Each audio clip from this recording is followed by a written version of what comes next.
Good afternoon, everyone, and thank you for joining us on this Friday. We will start with a statement from the Secretary General, followed by a statement from the Supreme Allied Commander Europe. Secretary General, please. Thank you. Good afternoon, and thank you, General Grynkewich, the Supreme Allied Commander Europe, for joining me here in Brussels today. In the early hours of Wednesday, September 10th, numerous Russian drones violated Polish airspace.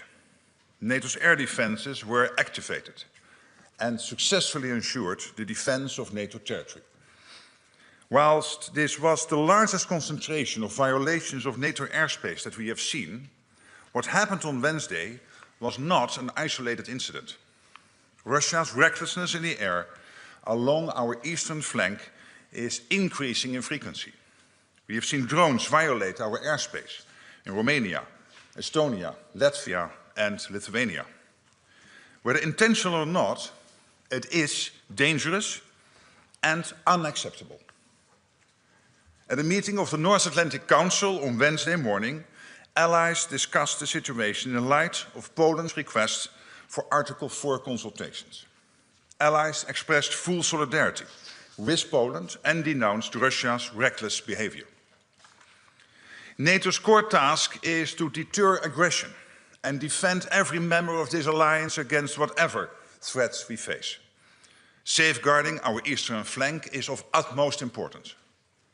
This is why we have forward land forces deployed in 8 countries, with contributions from every ally supporting these contingents, and plans in place to scale up our presence if and when required. We have air defenses, ground, sea and air-based systems. Here too, with contributions from allies across Europe and North America working together every day to ensure that we are prepared and ready to defend every inch of Allied territory. We stood up Baltic Sentry at the beginning of this year to help safeguard critical infrastructure from reckless behavior in the Baltic Sea.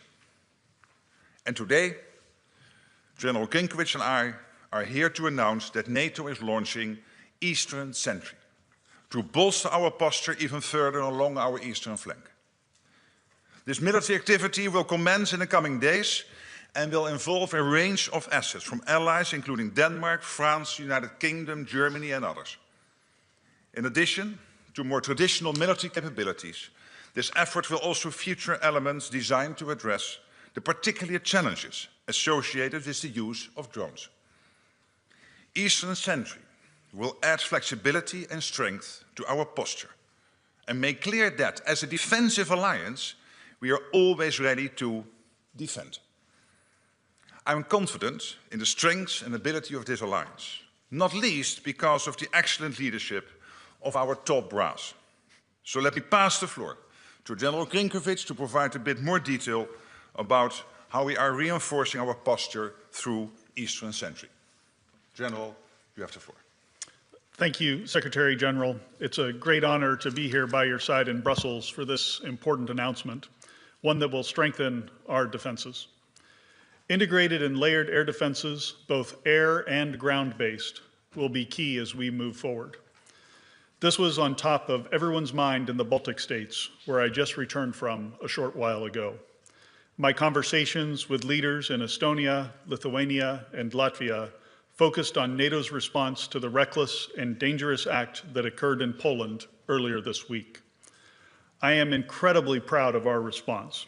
It was decisive and it was effective, and it speaks to the capability and professionalism of 32 allies working together.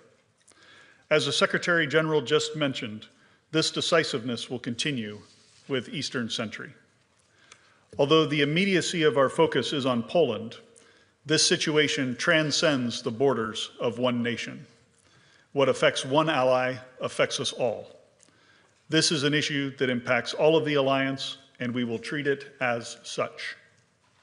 Eastern Sentry will be flexible and agile, delivering even more focused deterrence and defense exactly when and where needed. It will include additional enhanced capabilities. It will integrate air and ground-based defenses, and it will increase information sharing amongst nations. Foremost, it will even further strengthen our posture to shield and protect the alliance. Allies stand in solidarity with Poland and are committed to this endeavor. We have already seen announcements on the deployment of forces from France, Germany, Denmark, and the United Kingdom, and we expect others soon. As part of Eastern Sentry, we will also work with Allied Command Transformation, as we did in Baltic Sentry, to rapidly experiment and field new technologies, such as counter-drone sensors and weapons. Poland and citizens from across the alliance should be assured by our rapid response earlier this week and our significant announcement here today. NATO will continue to defend every inch of its territory. Thank you, General Grynkewich, and I'm grateful to you and your team for the quick and decisive work you have done over the last days, and indeed every day of the year, to keep our people safe. Indeed, I'm also grateful to our Supreme Allied Commander Transformation, Admiral Pierre Vondier. He is playing a key role on how we innovate and adapt our technology and tactics to address whatever new and novel challenges we may face, including from drones. NATO is a defensive alliance, and it is our job to ensure that we are doing all that is necessary to deter and defend. The reckless behavior we have seen from Russia is deeply dangerous. Our assessment of the incidents on Wednesday is ongoing, and whether or not Russia's actions were deliberate, Russia's violated NATO airspace. Therefore, we must, as NATO, make clear our resolve and our ability to defend our territory. And that is exactly what Eastern Sentry is designed to do. It will bolster our posture, add flexibility to our approach, and ensure the safety and security of our eastern flank. Thank you so much. All right, we have time for several questions. We'll start in the center, second row, Associated Press. Yes, Lorne Cook from Associated Press, a question for both of you. There risks being, you're sending more resources to the eastern flank, and there risks being competition now between what Ukraine needs and what the allies are requiring themselves. Isn't it time to start allowing allies on the east to actually start firing at missiles and drones that are in western Ukraine when they're coming toward the border? In fact, isn't it time just to integrate entirely with Ukraine, because you're facing the same enemy anyway? So, sir, thank you for the question. What I would say is Eastern Sentry is focused on the defense of alliance territory. As of right now, I see no conflict between the support that individual nations are providing to Ukraine and what they are offering to contribute to this effort. All right, Agence France Presse. Thank you very much. One question for the Secretary General and one for Saka, please. Max Delaney, AFP. Secretary General, NATO crossed a Rubicon the other day by shooting down Russian aircraft over Allied territory for the first time. Is NATO now closer to war with Russia than it's ever been? And to Saka, you've said repeatedly that this was a successful operation by NATO to shoot down these drones, but it seems that you only shot down a handful of the drones, which was a far lower rate than Ukraine achieves. Was this really a success, and is it sustainable to keep on shooting down drones with multi-million-dollar aircraft and expensive equipment? Thank you. To your first question, what this shows is that we will defend every inch of NATO territory, every inch of Allied territory, all 32 allies. And whatever the intent was behind this, yes or no, and whether it was a mistake or not, we are still looking into that. It was reckless, it was unacceptable. These are Russian drones, and it is extremely serious what happened last Wednesday. So obviously, we would not be sitting here like this if then NATO would not immediately come into action and defend every inch of territory. This Allied territory is exactly what we have done. And in the end, it's up to Russia how far they will take this. We will defend ourselves. We are a defensive alliance, not an offensive alliance. We will defend this beautiful 32 alliance established in 1949, and will make sure that our 1 billion people stay safe and stay free. Sir, for the part of the question that you directed to me, I do think it was a highly successful operation intercepting the drones that we did with the Dutch F-35s and the other assets that contributed to that. As successful as we are, we always learn something in the debrief, as we would say in the fighter business. And so we are always looking for ways to enhance, to learn from the smallest tactical error to how we're approaching certain problems. In my judgment, the scale of the incursion the other day was obviously larger than previous incursions that we've had. So bringing additional resources to bear on this problem will help to solve that. So that's why we're starting this operation the way we are. I'll also highlight the comment I made about working with Allied Command Transformation and Admiral Vandier. That is an effort to ensure that we get lower cost weapons that we can use to defend ourselves, to make this a sustainable operation over time. And as SACEUR, one of my responsibilities is to make sure that we don't just defend today, but that we're set up to defend tomorrow. And the last comment I'll make is when there's a fighter pilot that's in the air or someone on the ground who's defending the alliance, I don't want them thinking about how much their weapons cost. I want them defending our citizens. We'll move to this side of the room. Third row, Reuters. Thank you. Andrew Gray from Reuters. Question for the Secretary General. Do you consider the response from the United States, particularly from the President, sufficient so far when he said, "What's with Russia violating Poland's airspace with drones? Here we go." And have you spoken to President Trump about this? If so, what was the content of the message? If not, why have you not spoken to him? And for the Supreme Allied Commander, can you tell us whether any US military assets were involved in the response to this incident? And if not, why not? And can you also give us more details of this new activity, the size, the scale of the operation? Thank you. To your first question, I think the American reaction was very clear by the American president, also by the ambassador here. It's absolutely clear that we all stand together on this. America's commitment to NATO is ironclad in every sense, there's no doubt. So I was very happy with the American reaction, and I'm not disclosing every phone call, every discussion I have. But you have seen in the press reported a phone call by the Polish president to Donald Trump, the American president. I spoke also with the Polish president. I think that was a very good phone call, clearly building also on the excellent relationship the two have been building last week during the visit of the new Polish president to the White House. So I'm absolutely satisfied on that front. As far as U.S. military assets, I'm right here, and I'm involved. The United States commitment to the integrated military structure of the alliance remains. For kinetic assets the other day, there were not any. This is a function of the rotation of forces that we have to our different missions around the alliance, so and simply a matter of scheduling more than anything else.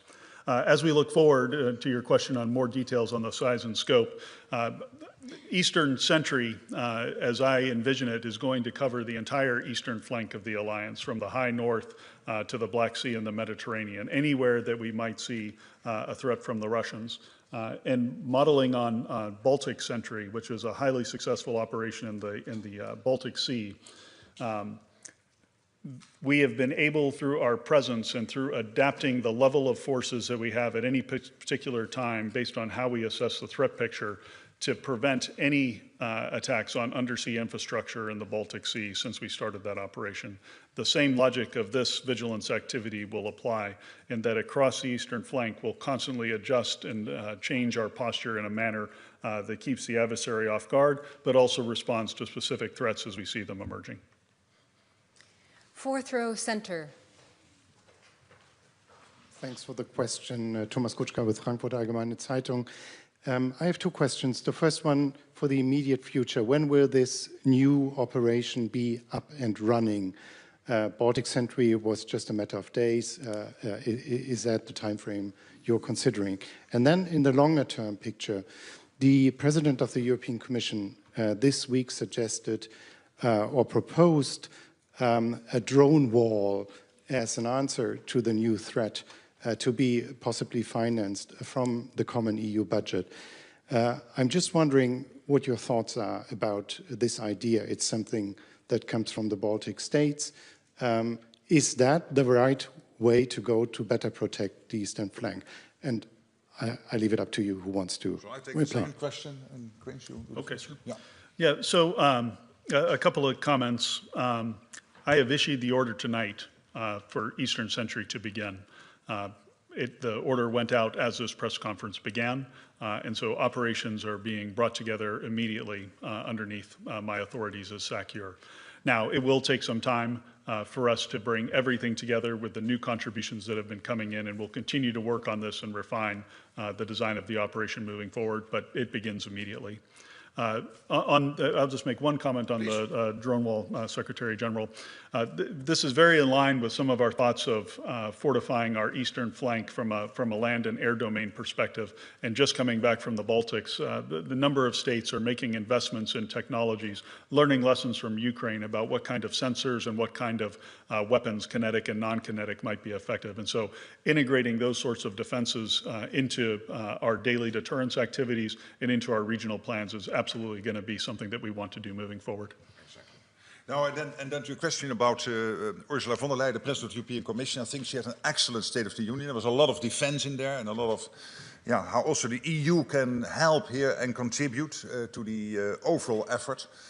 And this is exactly what we have been doing since October, since I came into office. And of course, we are close personal friends, and the EU and NATO are extremely closely working together on all of this, where we all agree that NATO is about the standard setting, about the capability targets, the defense plans, and the EU is about all the soft power, because you cannot fight with plans. You need to have the weapons, the defense industrial base and all that, and there we need the European Union. Also, of course, there's the question of money. Your question is also referring to that part. And of course, when it comes to money, that's national money.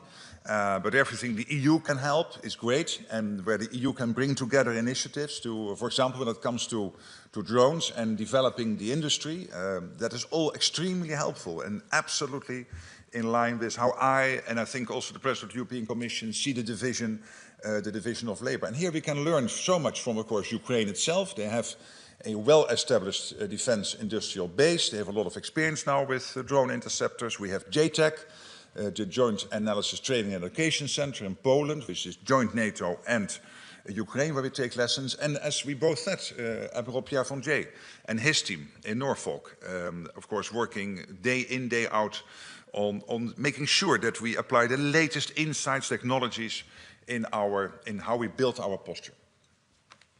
Okay, we'll come to the second row in the center, please. Hi, thank you, Terry Schultz with Deutsche Welle today. The Alliance has long been asking for enhanced, or allies, I should say, has long been asking for enhanced air defense, even before the war with Ukraine, but certainly since Russia's full-scale invasion. So do you feel at all that now you're having to play catch-up, that these are things that could have and should have been done earlier, and now it's simply been thrown into such sharp focus, and with the danger intensifying every day from Russia, is this not too little, but a bit late? Yeah, I would refer to the performance that we had the other night during the incursion in Poland, in that we were well postured. The authorities that the North Atlantic Council had provided to SACEUR had been further delegated, and aircrew were able to act decisively on a meaningful tactical timeline to eliminate much of the threat that was heading into Poland. So I don't think we're playing catch-up. I think we were postured fairly well for that event. Now, having said that, we're always learning, and that's part of the reason that we're moving forward with this enhanced vigilance activity to bring additional capabilities together, given the scale of that incursion being something that we hadn't seen to this point. We had seen a few drones here and there, a smaller number, very well postured. If it had just been that, we would have gotten them all.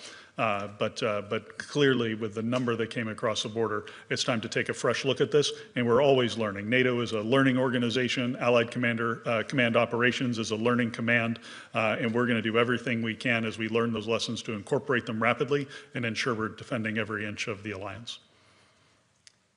All right, now we will go to Bloomberg here in the second row. Thank you very much. Jen, I have a question for you first. Yes. Presumably, you have more information now about the question of intent than you had 2 days ago. So even though I understand, like, you're still assessing, what more do you know today than you knew 2 days ago? And also, more of a philosophical question perhaps on intent. How do you exactly define intent? Do you mean the intent for these drones to have been in Polish airspace in the first place, or once they are in Polish airspace, what they were intending to do there? And Sakir, I also have a question for you. I struggle to understand what exactly is new in this new Sentry program beyond assets that have already been announced and that are now being integrated. So if you could tell us exactly what the new assets are going to be. Thank you so much. Well, on your first question, obviously by day we get more insights. I won't share them with you, but I think that at the moment when we would have a full conclusion and we could share it with others, we could do so. And even that I'm not sure of, because that all depends, of course, on what we find. The only thing I can tell you, because I think whatever I tell you has to be the truth. And the truth is that at this moment we are still assessing. And at the same time, I think the question is relevant. What's behind this? But at the same time, it's not that relevant, because whatever yes or no, it was deliberate. It was anyway reckless. It was a bunch of Russian drones, even if they were not intent to go into Poland, if that would be the outcome of this. Or even, and of course, if it was the intent, that's even more serious. But in both cases, it is reckless, it is unacceptable.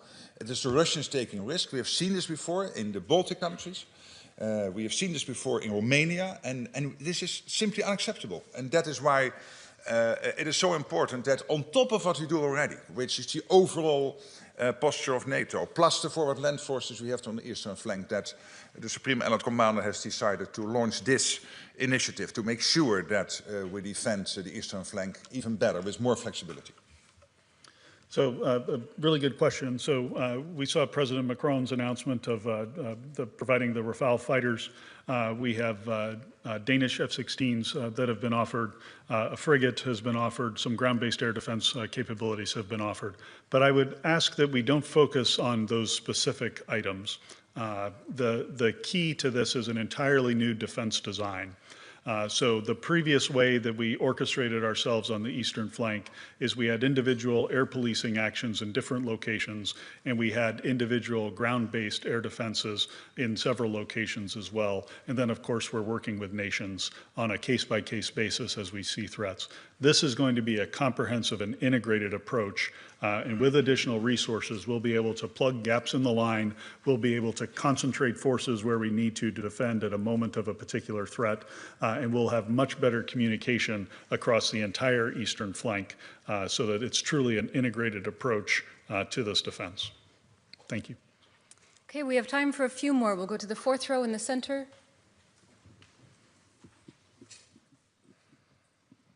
It's Gül from NTV Turkey. Just a little follow-up to my colleagues from Bloomberg question with regard to the intent. We don't know yet the intent, but there were some, no divisions, but different approach from member states with regard to support we have to give to Ukraine or to defend ourselves. So do you think that this Russian aggression unite against, again, the member state, that we should give the necessary helps to Ukraine and that we should defend ourselves? And my question to Sakir is that if Russia aggression increases, do you need to come back again to North Atlantic Council to have a mandate, or is the operation given now gives you enough room so that if the aggressions increase, you can increase your ways and means? Thank you.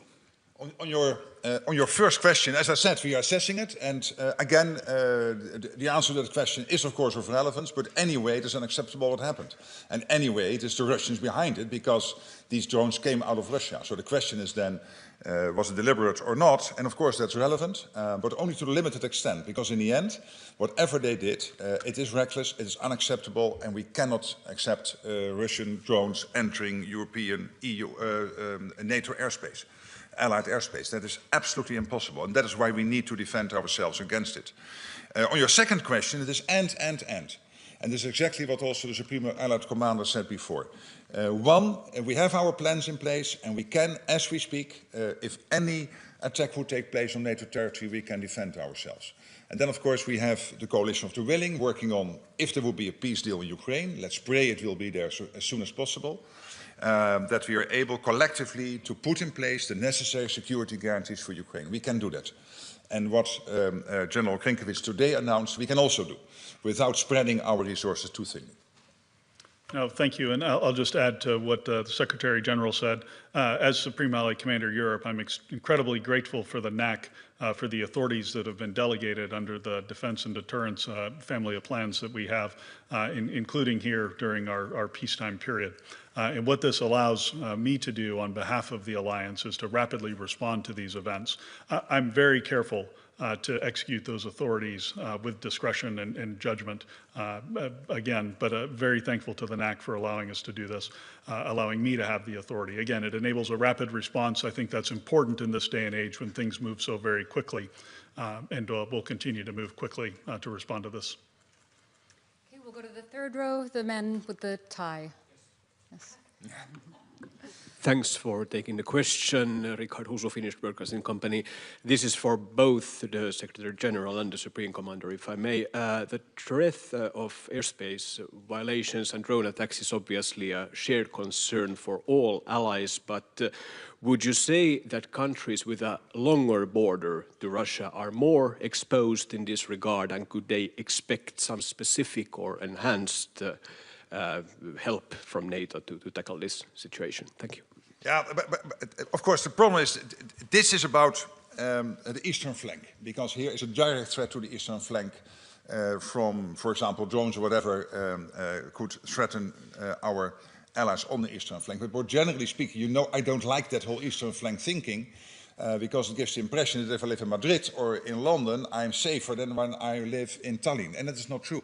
Because these latest Russian missiles, when they will be launched, they come down with 5 times the speed of sound, and they will take 5 or 10 minutes longer to reach Madrid or London than they take to reach Tallinn or Vilnius. So in that sense, let's agree that within this alliance of 32 countries, we all live on the eastern flank. Why is this eastern sentry so important? Because this concentrates on this very specific issue, which is airspace violations and making sure, and whatever other threat there is there, that we can better and with more flexibility defend ourselves in that part of NATO territory. I guess I would just add for commentary, I have a fairly robust portfolio at the operational level of war of dealing with drone attacks from my time in the Middle East. Including large drone attacks from Iran toward Israel back in April of 2023. I'm sorry, 2024. The range that those drones can fly and the paths that they can take, we are all vulnerable to them. So the eastern flank provides a first line of defense for this. And if those drones get through that first line of defense, they can be paired with the ballistic missiles or other capabilities that hold the entire alliance at risk. So I do think while it is an eastern sentry line that we're working to defend, it is on behalf of the entire alliance that this is going forward. Okay, that's all we have time for today. Thank you so much for joining us.